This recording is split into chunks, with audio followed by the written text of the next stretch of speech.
Now on 18 Eyewitness News. The investigation continues into a Reynolds County homicide.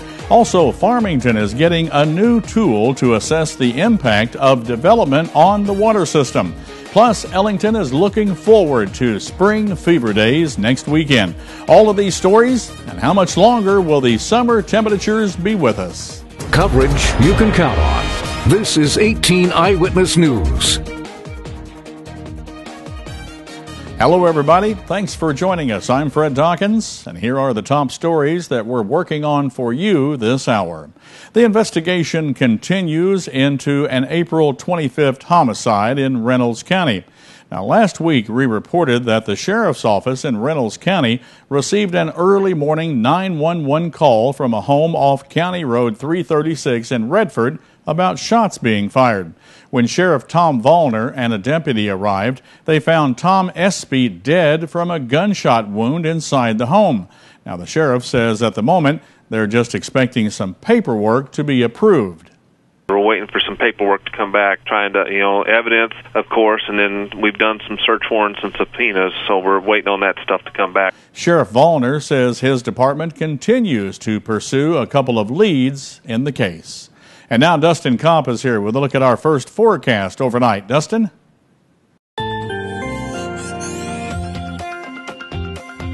Good evening, Fred. Good evening, everybody. Temperatures are on the mild side right now. It's 83 in Festus right now, 82 in St. Genevieve and Fredericktown, 84 in Ironton, 83 right now in Van Buren. As we head through the evening hours, going to continue to be in the 80s for the next couple of hours. 84 and cloudy at 7 p.m. Cloudy skies continue by 9, 79, and down to 74 by midnight. As we head out to the bus stop in the morning, there is a chance of showers and thunderstorms in the morning with a temperature of 68 degrees. We will see a little bit of a wind south-southwest at 10 miles per hour. Some thunderstorms are in the forecast for tomorrow. I'll give you all those details coming up later in weather. Farmington will be using a new tool to determine the impact of development on the city's water system.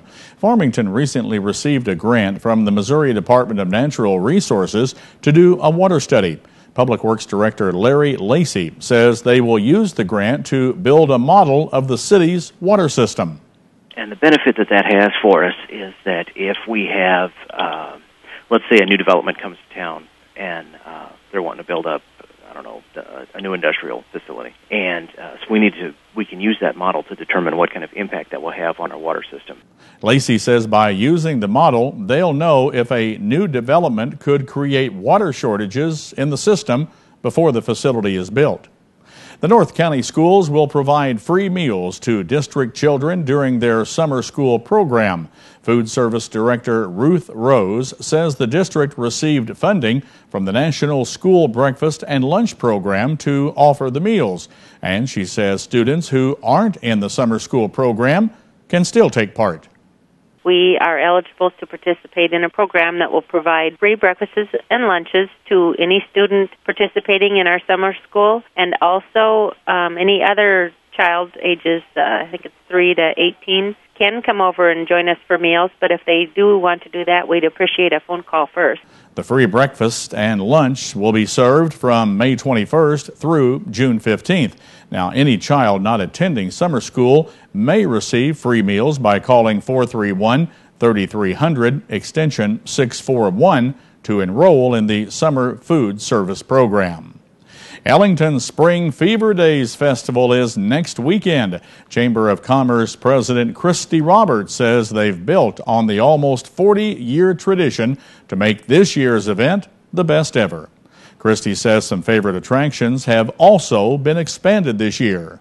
The car show this year is being expanded to include cars, trucks, which is kind of normal, but tractors and boats. So we're, excited about that. Christy says the Saturday morning parade and the baby contest will be back this year, as well as great entertainment on Friday and Saturday night.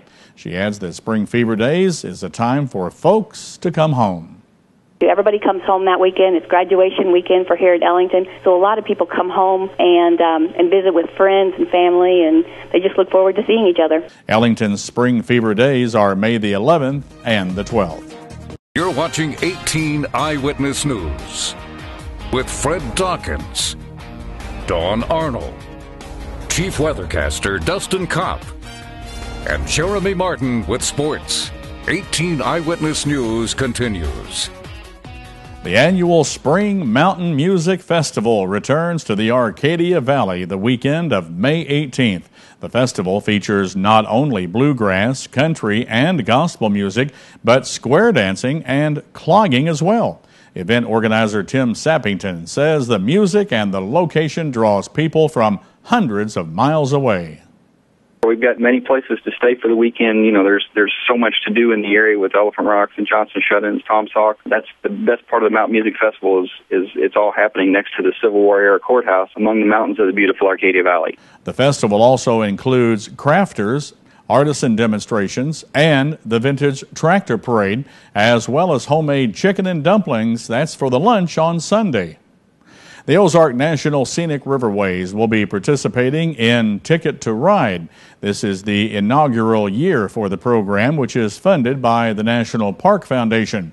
Spokesperson Faye Walmsley says the program aims to build a connection between kids and their national parks. The goal is to bring youth to parks because one of the biggest obstacles that youth have is the transportation to parks. Faye says youth from the Boys and Girls Club of Poplar Bluff will be brought to Ozark National during the It's My Park Summer Junior Ranger Adventure.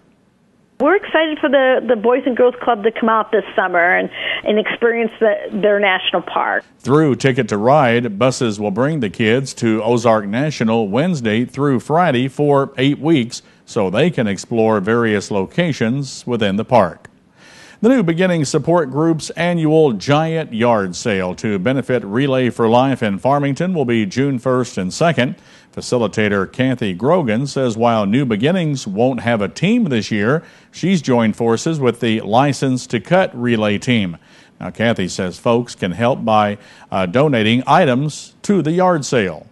There's a lot of listeners that want to be able to help, and they don't have the money to donate. But most people, if they look in their attic, their closet, their basement, they have things they really would like to get rid of. And it is the same thing as giving money. If they want those things out of their house and out of their way, we are happy to take them. We do ask that it be clean things, usable things, and most of the listeners are so good about doing that. You know, once in a while we get something that makes us go yeeks, but most of the time it's really good stuff. It is for such a good cause. Items can be dropped off at Earth Mother Health Foods in Farmington. The Relay for Life yard sale will be June the 1st and the 2nd at the closed convenience store across from the Farmington Walmart. For more information, click on this story on our website, froggy96online.com.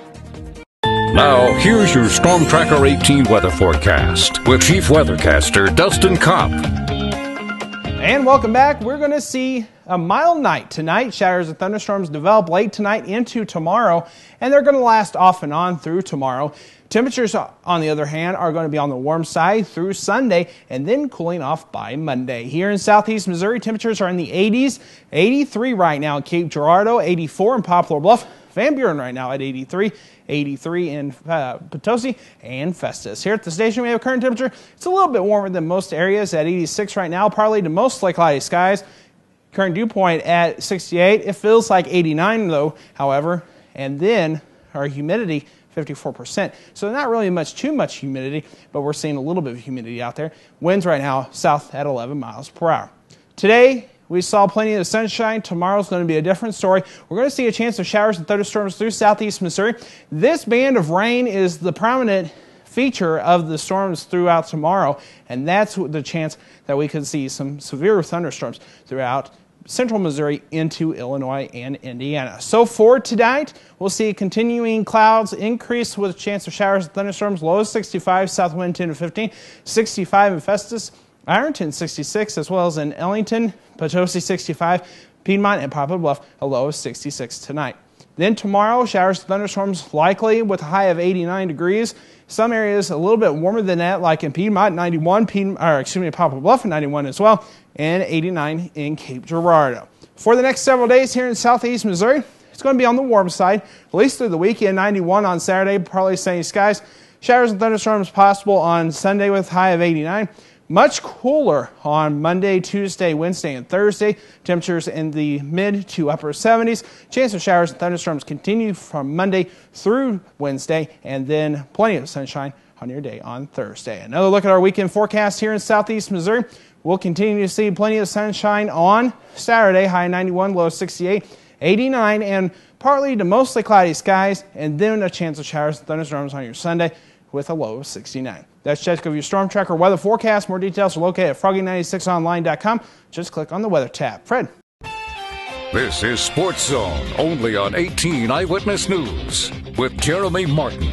A year ago, Tony La Russa was the manager of what would become a championship baseball team.